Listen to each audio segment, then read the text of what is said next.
करता है electronic devices की डिज़ाइनिंग को इलेक्ट्रॉनिक्स और रोबोट्स की डिज़ाइनिंग को रोबोटिक्स। इसी तरह इंसान की डेड बॉडी को प्रिजर्व करके इस उम्मीद से कि इसको दोबारा जिंदा किया जाएगा, इस फील्ड को क्रायोनिक्स कहा जाता है। एक्सपर्ट्स काफ़ी पुरुम्मीद हैं कि आने वाले 50 या 70 सालों के बाद मेडिकल साइंस इतनी तरक्की कर लेगी कि वो इंसान को मरने से रोक सके या फिर मरे हुए इंसान को वापस जिंदा भी कर पाए। इसी वजह से जिन लोगों को मरने के बाद वापस इसी दुनिया में जिंदा होने का शौक है और वो मेडिकल साइंस पे इतना भरोसा भी रखते हैं, उनके लिए स्कॉट्सडेल एरिजोना में एल्कोर नामी कंपनी का हेड ऑफिस मौजूद है। बाहर से देखने पर यह ऑफिस किसी आम ऑफिस की तरह ही लगता है, लेकिन बिल्डिंग के सेंटर में एक अजीबोगरीब मंजर देखा जा सकता है। धुएं छोड़ते हुए स्टेनलेस स्टील के इन बड़े बड़े कंटेनर्स में लगभग 300 लोगों की डेड बॉडीज मौजूद हैं और 33 पेट एनिमल्स को भी यहाँ दोबारा जिंदा होने की उम्मीद में फ्रीज किया गया है।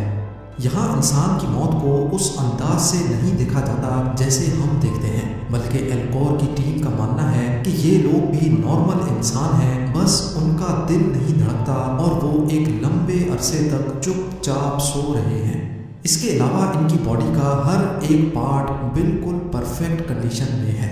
हम ये भी कह सकते हैं कि इन 300 लोगों के लिए वक्त अगली कई दहाइयों के लिए रुक गया है। 70 सालों के बाद अगर वाकई मेडिकल साइंस इनको जिंदा करने में कामयाब हो गई तो ये अपने फ्यूचर में वापस जिंदा किए जाएंगे, जैसा कि टाइम मशीन या टाइम ट्रैवल जैसी साइंस फिक्शन मूवीज में देखा जाता है। इन कंटेनर्स के अंदर इतनी शदीद ठंडक है जितनी दुनिया के सबसे ठंडे इलाके एंटार्क्टिका में भी नहीं होती। लिक्विड नाइट्रोजन से भरे हुए इन कंटेनर्स के अंदर का टेम्परेचर हैरत अंगेज तौर पे -196 डिग्री सेल्सियस होता है, जिसको कंप्यूटर की मदद से 24/7 कंट्रोल किया जाता है और पावर आउटेज की सूरत में बैकअप जनरेटर्स भी मौजूद हैं। एक बड़े कंटेनर में 4 फुल बॉडी पेशेंट्स और 5 न्यूरो पेशेंट्स यानी सिर्फ उनके सर मौजूद हैं। जी हाँ, ये छोटा कंटेनर सिर्फ इंसान के सर और चेहरे को फ्रीज करने के लिए बनाया गया है। 300 में से 116 पेशेंट्स ने सिर्फ अपने सर फ्रीज करवाए हैं, जिसमें उनका ब्रेन और उसमें मौजूद तमाम मेमोरीज और डाटा 100% सेफ है।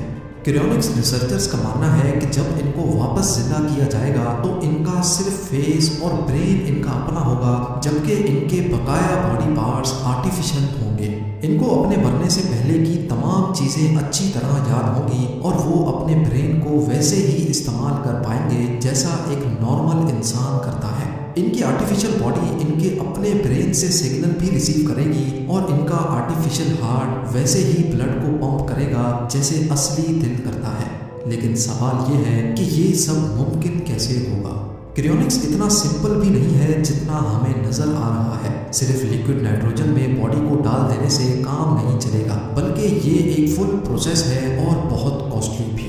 फुल बॉडी को 50 सालों के लिए क्रायो प्रोटेक्ट करवाने के लिए $2,20,000 यानी तकरीबन 1,65,00,000 रुपए लगते हैं। और अगर किसी को सिर्फ अपना सर क्रायो प्रोटेक्ट करवाना हो तो उसके $80,000 अपने मरने से पहले ही पे करने पड़ते हैं, जो तकरीबन 60 लाख रुपए बनते हैं।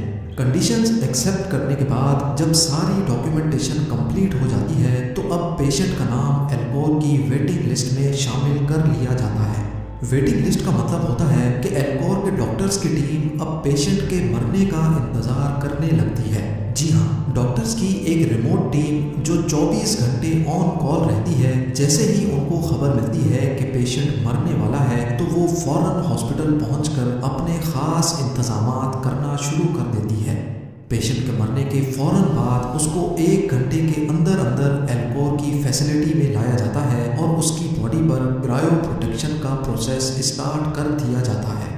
एक्सपर्ट्स का मानना है कि मरने के बाद जितना जल्दी उस पर प्रोसेस स्टार्ट किया जाएगा उतना ही उसके दोबारा जिंदा होने के चांसेस बढ़ जाते हैं। लेकिन आखिर वो कौन सा प्रोसेस है जो दोबारा जिंदा करने के लिए बहुत इम्पोर्टेंट है। मरने के बाद इंसान का दिल बंद हो जाता है और इसके साथ ही ब्लड का फ्लो भी वेन्स में रुक जाता है। जब बॉडी के डिफरेंट पार्ट्स तक ब्लड की सप्लाई नहीं पहुंचती तो एक एक करके ये पार्ट्स भी फेल होना स्टार्ट हो जाते हैं। मरने के बाद से लेकर क्रायो प्रोटेक्शन का प्रोसेस स्टार्ट होने तक पेशेंट के अंदर ब्लड का फ्लो लाजमी रखना होता है ताकि ब्रेन और ऑर्गन्स तक ब्लड पहुंचता रहे। इसके लिए पेशेंट की चेस्ट पर एक मैकेनिकल पंप लगाया जाता है जो आर्टिफिशियली उसके ब्लड को बॉडी पार्ट्स तक पंप करता रहता है। लेकिन मामला यहाँ ख़त्म नहीं होता। इसके बाद ऑपरेटिंग रूम में स्टार्ट होता है असल एक्शन। यहाँ पेशेंट की बॉडी में से सारा खून एक पंप की मदद से निकाल लिया जाता है और उस खून की जगह एक ख़ास केमिकल वापस बॉडी में डाल दिया जाता है। यहाँ ये समझना ज़रूरी है कि इंसान की बॉडी में 60% पानी होता है। अगर इसको ऐसे ही लिक्विड नाइट्रोजन में डाल दिया जाएगा तो बॉडी के सेल्स के अंदर का पानी क्रिस्टल बन जाएगा, जिसकी वजह से बॉडी सेल्स टूट जाएंगे और फिर वो किसी भी सूरत वापस रिपेयर नहीं हो सकते। एल्कोर के डॉक्टर्स का मानना है कि पेशेंट के ऑर्गन्स को सही सलामत रखने के लिए इसकी वेन्स में एंटी फ्रीज लिक्विड डाला जाता है और फिर बॉडी के टेम्परेचर को आहिस्ता आहिस्ता ड्रॉप किया जाता है। नॉर्मल पानी का फ्रीजिंग पॉइंट जहां 0 डिग्री सेल्सियस होता है, वहीं एंटी फ्रीज लिक्विड का -100 डिग्री सेल्सियस होता है। इसका फ़ायदा ये है कि जब बॉडी का टेम्परेचर ड्रॉप हो रहा होता है तो ऑर्गन्स इस खास एंटी फ्रीज लिक्विड से पहले ही फ्रीज हो जाते हैं। बॉडी का टेम्परेचर ड्रॉप होते होते एक पॉइंट ऐसा आता है जब बॉडी किसी शीशे की तरह पत्थर बन जाती है और इस पॉइंट पे बॉडी को उठाकर लिक्विड नाइट्रोजन टैंक में डाल दिया जाता है, जहां -196 डिग्री सेल्सियस में वो हमेशा हमेशा के लिए भी प्रिजर्व रह सकती है। पूरी बॉडी को क्रायो प्रोटेक्ट करने के लिए डॉक्टर्स की टीम को 12 घंटे लगते हैं, जबकि जिन पेशेंट्स ने सिर्फ अपने सर को प्रिजर्व करने का ऑप्शन चूज किया होता है उसमें डॉक्टर्स को 6 घंटे का प्रोसीजर करना पड़ता है। ब्रेन को क्रायो प्रोटेक्ट करने के बाद उसको भी कंटेनर में डालकर नाइट्रोजन टैंक में रख दिया जाता है। धुएं छोड़ते हुए इन कंटेनर्स के बराबर से गुजरते हुए ऐसा लगता है जैसे आप किसी ग्रेवयार्ड से गुजर रहे हो। ये यकीन करना काफ़ी मुश्किल है कि न्यू टेक्नोलॉजी की मदद से शायद इनको एक बार फिर से जिंदा किया जाएगा। हर कंटेनर के बाहर इनके अंदर मौजूद पेशेंट्स की फ़ोटो भी लगाई जाती हैं और उनकी फैमिली रेगुलर इनको विजिट भी कर सकती है। इन्हीं पेशेंट्स में कैलिफोर्निया से ताल्लुक़ रखने वाली अनीता रिस्किन भी हैं। अनीता को बॉडी के डिफरेंट पार्ट्स में कैंसर था और उनको पता था कि वो अब ज़्यादा अरसे तक जिंदा नहीं रह सकती। इसी वजह से उन्होंने खुद को दोबारा जिंदा करने की उम्मीद में जीते जी अपने आप को एल्कोर में रजिस्टर करवा लिया। अनीता की ज़िंदगी के आखिरी दिनों में उन्होंने कई टीवी इंटरव्यूज़ भी दिए और हत्ता के अपने ऊपर होने वाले क्रियोनिक्स प्रोसीजर को भी शूट करने की परमिशन दी। अनीता के हस्बैंड, जो कि आखिरी सांस तक अपनी बीवी का साथ देते रहे, उन्होंने भी खुद को क्रियोनिक्स के हवाले करने का फैसला किया है, इस उम्मीद से कि आने वाले सालों में वो दोबारा अपने पार्टनर से इसी दुनिया में मिल सकें। नाज़रीन, क्रियोनिक्स का एक कॉन्सेप्ट हमने कैप्टन अमेरिका और स्टार वॉर्स जैसी साइंस फिक्शन मूवीज़ में देखा है, लेकिन क्या अब साइंस फिक्शन वाकई एक हकीकत में बदल रही है कि नहीं? इसके बारे में मुझे कमेंट सेक्शन में ज़रूर बताएं।